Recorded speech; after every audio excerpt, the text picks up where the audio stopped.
নমস্কার বন্ধুরা, আপনাদের সবাইকে স্বাগত জানাই। আমি আজকে একটা ব্রেকফাস্ট রেসিপি নিয়ে চলে এসেছি। এটা ডিনারেও বানাতে পারেন। তো লাচ্ছা পরোটা।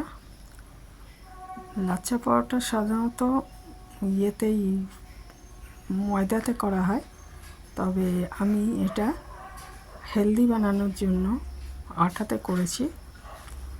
এইভাবে লাচ্ছা পরোটা তৈরি করলে অসংখ্য লেয়ারযুক্ত হয় এবং খেতেও খুব ভালো লাগে। তো আসুন দেখে নিই যে এটা কীভাবে করেছি। এটা ব্রেকফাস্টেও বানাতে পারেন অথবা ডিনারে বানিয়ে নিন। সাথে আলুর দম বা চানা মশলা বা চিকেনের কোনো রেসিপি বা পনিরের রেসিপি সবই খুব ভালো লাগবে। তো এর জন্য আমি এমনভাবে আটা নিয়েছি, মানে 2 বাটি আটা নিয়েছি, যাতে আমি 5টা বড় বড় আটার গোলা আর কি করে নিতে পারি। তো সেই পরিমাণ আপনার যেরকম লাগবে সেই হিসাবে আটাটা নেবেন। আটা বা ময়দা নেবেন, অথবা ময়দা আর আটা মিশিয়েও করা যায়। এখানে আমি 5টা বড় পরোটার মতো বানানো যাবে সেরকম আমি নিয়ে নিলাম পরিমাণ মতো নুন। নিয়ে নুনটাকে আগে ভালো মতো শুকনো আটার সঙ্গে মিশিয়ে নিতে হবে। আগেই জল দেব না, আগে ভালো মতো আমি শুকনো আটার সঙ্গে নুনটা মিশিয়ে নিচ্ছি। নিয়ে তারপরে এটা আস্তে আস্তে অল্প অল্প করে জল দিয়ে, যে পরিমাণ আটা নিয়েছি তার প্রায় অর্ধেক পরিমাণ জল লাগবে। তো সেটা একবারে দিয়ে দেওয়া যাবে না, অল্প অল্প করে জল দিয়ে ভালো মতো মেখে নিতে হবে। এখানে কিন্তু আমি ঘি বা তেলের কোনো ময়ান দিইনি। ময়ান দেবেন না প্রথমে, মানে তেল সাধারণত আমরা পরোটা করার সময় যে ময়ান দিই সেটা দেবো না। এখানে শুকনো মতোই আগে শুধু নুন দিয়ে আটাটা মেখে নিচ্ছি। নর্মাল টেম্পারেচারের জল নিয়েছি। তো ভালো মতো মেখে আটাটা অল্প অল্প জল দিয়ে এটা আমি আগে 10 মিনিট ঢাকা দিয়ে রেখে দেবো, তাহলে ওটা আরও ভালো মতো ওটা সফট হয়ে যাবে। তারপর আমি বাকি কাজটা করব। দেখুন আমি অল্প অল্প জল দিয়ে এটা খুব ভালো মতো মেখে নিয়েছি। নিয়ে এবার এটাকে আমি 10 মিনিট রেখে দেবো ঢাকা দিয়ে। 10 থেকে 15 মিনিট, তার বেশি রাখার দরকার নেই।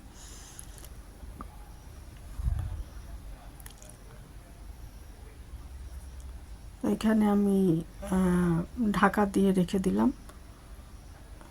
10 মিনিট পর ঢাকাটা খুলে এটাকে আরেকটু মেখে নিতে হবে। মেখে নিয়ে তারপর এটাকে আমি 5টা বড় বড় লেচি কেটে নিচ্ছি। 5টা বড় বড় লেচি কেটে নিচ্ছি, কিন্তু লাচ্ছা পরোটা কিন্তু এর থেকে 4টে বানাবো। সেটা দেখুন কিভাবে করছি। 5টা বড় বড় লেচি কেটে নিয়ে দেখুন অনেক বড় বড় হয়েছে। এটা ইচ্ছে করলে যদি ছোট করতে চান তাহলে 5টার জায়গায় 8টা বানাবেন। তো আমি এটা 5টাই বানিয়েছি। বানিয়ে এটাকে রুটি বেলে নেব। আগে রুটি বা পরোটার মতো আমি আগে বেলে নেব। এই বেলার সময় কিন্তু আটা দিয়ে বেলবো, তেল দেব না। আটা দিয়ে বেলে তারপর এক একটা করে বেলে যে রাখবো। আগে 5টাই রুটি বা পরোটা যাই বলুন, গোল রুটির মতোই, খুব বেশি মোটাও না আবার খুব পাতলাও নয়, এমনভাবে বেলে 5টা আগে রেখে নিচ্ছি। একটা বেলার পর যখন রাখবো তখন কিন্তু আরেকটা বেলে রাখার আগে ওটার উপরে আটার গুঁড়ো দিয়ে নেব, যাতে ওগুলো একটার সঙ্গে আরেকটা লেগে না যায়। সেইভাবে আমি একটা পরোটার সঙ্গে আরেকটা পরোটা এরকম পরপর যখন রাখবো আটার গুঁড়ো দিয়ে নেব। এটা দেখুন আগে বেলে নিচ্ছি। বেলাটা মানে খুব মোটাও করবেন না আবার খুব পাতলাও করবেন না, পাতলা করলে ছেড়ে যেতে পারে। সেই জন্য একটু মোটার দিকেই, কিন্তু খুব মোটাও নয়। এইভাবে আমি বেলে নিচ্ছি আগে সব কটা গোলা বা লেচিগুলো যে কেটে রেখেছি সবগুলো আগে বেলে নিচ্ছি।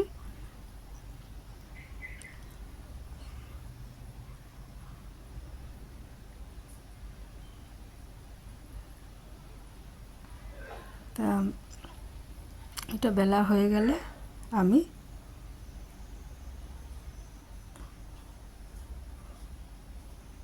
এটাকে বেশ বড় করে বেলতে হবে, কারণ লেচিগুলো অনেক বড়। তো এটাকে আমি একটা থালায় রেখে তারপর অল্প একটু আটা ছড়িয়ে দিচ্ছি। আমি কিন্তু একটু আটা ছড়িয়ে দিয়েছি, দিয়ে আরেকটা বেলে নিচ্ছি।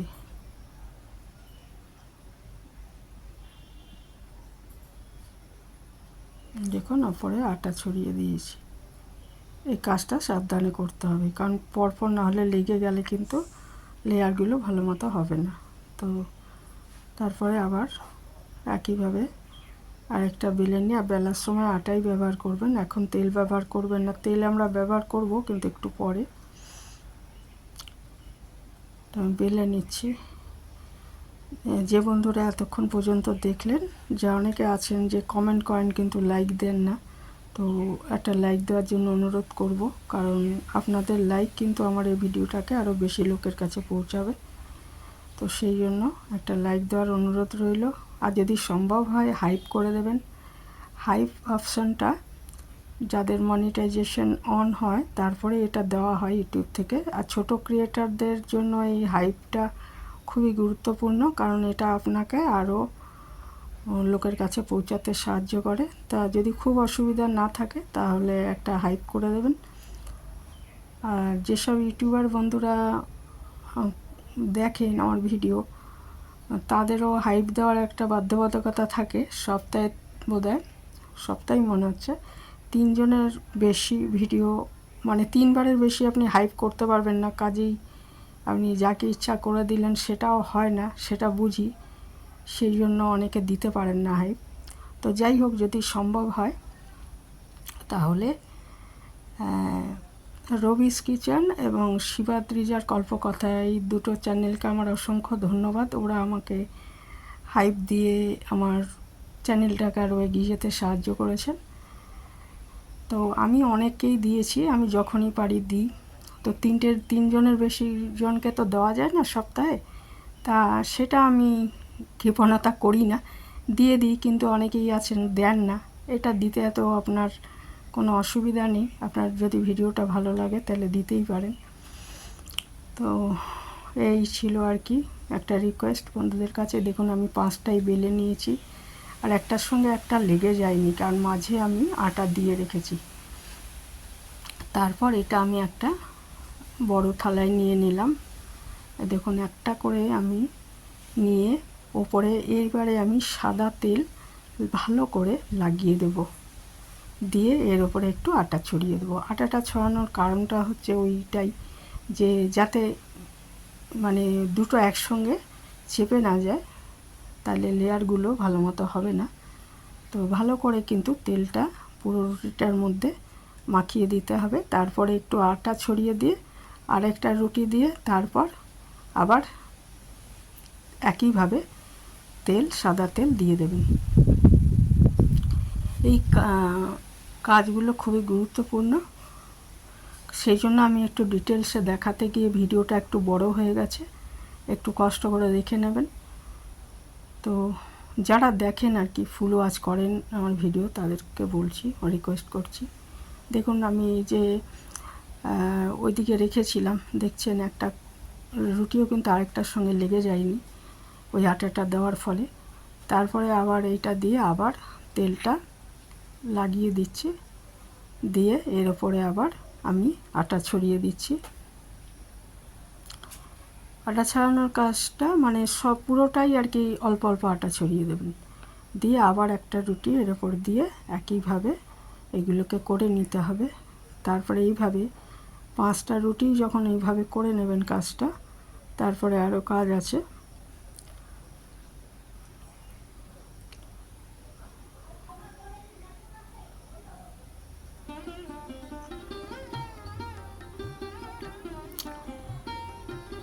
এই এই সবগুলো এইভাবে এই যে তেল দিয়ে তারপরে আটা দিয়ে আবার এগুলো ওই রুটি দিয়ে এইভাবে 5টা যখন দেওয়া হয়ে যাবে, তখন এটা একটা ভাঁজ করে নেওয়ার ব্যাপার আছে, সেটা আমি এরপর দেখাচ্ছি। একইভাবে আটা ছড়িয়ে দিয়েছি। দেখুন 5টাই আমার দেওয়া হয়ে গেছে। এবার ভাঁজটা লক্ষ্য করুন, আগে এইভাবে একটা ভাঁজ দেবেন, দিয়ে এখানেও একটু তেল লাগিয়ে দেবেন, সাদা তেল একটু লাগিয়ে দেবেন। দিয়ে আরেকটা সাইডও এরকম ভাঁজ দিয়ে দেবেন। দিয়ে এখানেও কিন্তু সাদা তেল লাগিয়ে দিতে হবে।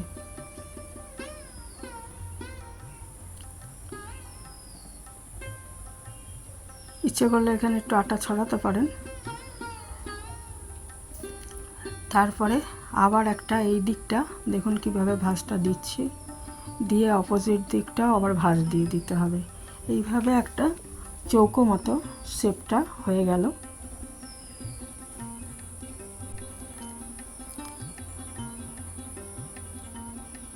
এটা আমি ভালো করে চেপে দিচ্ছি।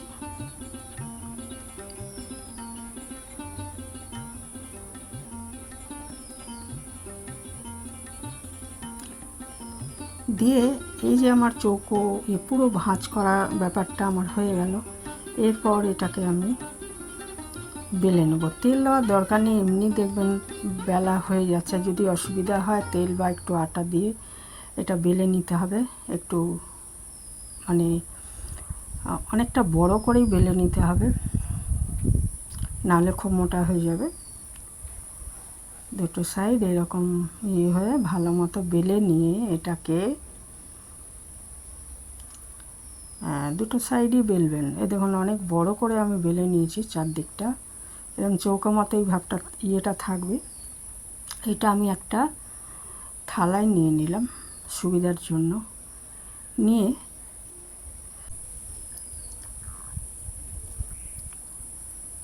নিয়ে এটাকে দেখুন আমি আগে একটু দাগ দিয়ে নিচ্ছি। আমি এটাকে 8টা ভাগ করব, ঠিক আছে? সেই জন্য আমি এটা চাকুর সাহায্যে আগে দেখুন দাগ দিয়ে নিয়েছি ওপরটায়, আমার সুবিধার জন্য আর কি। নিয়ে এটাকে সমান, মোটামুটি সমান আর কি 8টা ভাগে আমি এটা ছুরির সাহায্যে এটাকে ভাগ করে নিয়েছি। নিয়ে এবার এই দুটো করে ভাগকে একসঙ্গে রোল করতে হবে। সেটা কিভাবে করছি একটু দেখে নিন। এটা প্রথমে আগে এরকমভাবে গুটিয়ে নিতে হবে। নিয়ে তারপরে এটাকে আবার এর উপরে দিয়ে ভালো করে গুটিয়ে নিতে হবে। দুটো করে মানে একসঙ্গে রোল করে নিতে হবে, ঠিক আছে? এটা একটু জুড়ে আছে সেই জন্য এটা একটু আমি এবার কেটে নিলাম। দেখুন একসাথে আমি রোল করে নিয়েছি, এরকম দাঁড়াবে জিনিসটা, ঠিক আছে? দুটো ভাগকে একসাথে এটাকে রোল করে নিতে হবে। নিয়ে এইভাবে রেখে দিন। অর্থাৎ ওই যে 5টা আমি গোলা করেছিলাম, এতেই কিন্তু আমার 4টে লাচ্ছা পরোটা হবে, ঠিক আছে? তো এটাকে আমি রেখে দিলাম। একইভাবে বাকিগুলো দেখুন আমি করে নিয়েছি, ঠিক আছে? এইবার এটাকে বেলে নিয়ে পরোটার মতো ভেজে নিলে, মানে বেশিরভাগ কাজটাই আমার হয়ে গেছে, নিলেই হবে। এটাকে আমি এবারে বেলে নিচ্ছি। সামান্য একটা দেখুন বেলে নিয়েছি, আর বাকিগুলো একইভাবে বেলে নিচ্ছি। সামান্য আটা দিতে পারেন বা এমনি যদি বেলা যায় এমনি বেলবেন। দিয়ে এটাকে ভালো করে বেলে নিন। এখন বেলার সময় বোঝা যাচ্ছে যে লেয়ারগুলো কীরকম ভালো তৈরি হয়েছে। এটা ময়দা হলে আরও দেখাতে সুবিধা হতো, ময়দায় সাধারণত করা হয়। তো আমি একটু হেলদি বানানোর জন্য এটাকে আজকে আটাতেই করেছি। আপনারা ইচ্ছে করলে এটা ময়দায় করতে পারেন। এইভাবে সবগুলো বেলে নিচ্ছি। তারপরে পরোটা যেভাবে ভাজে, পরোটা ভাজার নিয়মটা হচ্ছে প্রথমে আগে তাওয়াতে, ননস্টিক হলে ভালো হয়। দেখুন লেয়ারগুলো বোঝা যাচ্ছে মোটামুটি, ক্যামেরায় কতটা ধরা পড়ছে জানি না, কিন্তু সামনে ভালোই বোঝা যাচ্ছে। এটা হয়ে গেল, আমি রেখে দিচ্ছি। আর এইগুলো আমি বেলে নিচ্ছি একইভাবে। একটা এবারে তাওয়া বসিয়ে দিয়েছি, তাওয়াটা গরম হলে একটা পরোটা দিয়ে দিচ্ছি। আমি দুটো আগে করে দেখাচ্ছি। দেখুন দুটো পিঠ কিন্তু আগে শুকনো তাওয়াতেই ভেজে নিতে হবে, মানে প্রথমেই তেলটা দেবেন না, তাহলে তেল বেশি টানবে এবং পরোটাগুলো খেতেও ভালো লাগবে না। তো অন্য পরোটাও এইভাবেই ভাজি আমরা। আগে এটা দেখুন উল্টে দিলাম, একটা পিঠ সেঁকা হয়ে গেলে এইভাবে 2 পিঠ সেঁকে আগে তুলে রাখতে পারেন। আমি দুটো দেখাচ্ছি, এটার উপর আরেকটা দিয়েও আমি ভালো করে সেঁকে নিচ্ছি, আলাদা আলাদা করেও করা যায়। দিয়ে তারপর আমি এটাকে তেলে বা ঘিতে ভাজবো।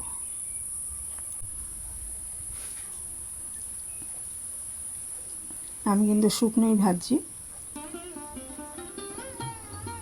তারপর দুটো এরকম উল্টে পাল্টে ভেজে নিয়ে আলাদা করে রেখে এক একটা করে এবারে তেল বা ঘি আপনার যেটা ইচ্ছা। আগে এই ধরনের পরোটার ডালটাই বেশি ভাজা হতো, আজকাল ডালটার ব্যবহার কম। যে কোনো সাদা তেল অথবা ঘিতে এটা ভেজে নিন। তো আমি দুদিক সেঁকা হয়ে গেছে, এবারে অল্প অল্প তেল দিয়ে আমি দু পিঠ ভালো মতো ভেজে নিচ্ছি। তাহলে আমার সুস্বাদু লাচ্ছা পরোটা তৈরি হয়ে যাবে। এর সাথে আলুর প্রিপারেশন, আলুর দম বা পনিরের তরকারি বা চানা মশলা বা চিকেনের শুকনো কোনো প্রিপারেশন সবই খুব ভালো লাগবে। চিকেন মাটন সবই ভালো লাগবে। তো আমরা বাড়িতেই কিন্তু অনেক সহজেই এগুলো করে নিতে পারি। ব্রেকফাস্টে অথবা ডিনারে এগুলো বানিয়ে নিতে পারি।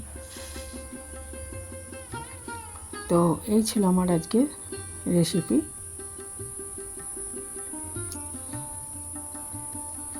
তা বন্ধুরা, কে কে বানান লাচ্ছা পরোটা জানাবেন কমেন্টে।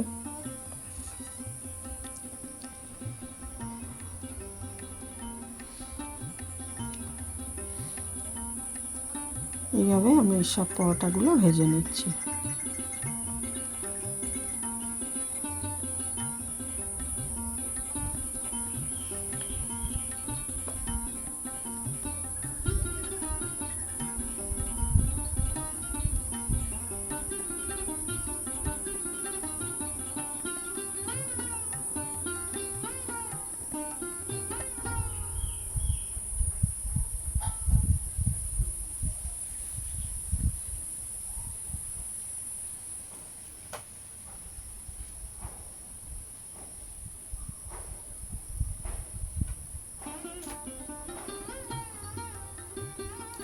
আমি দুটো ভেজে দেখালাম, দেখুন লেয়ারগুলো দেখা যাচ্ছে ভালো মতোই।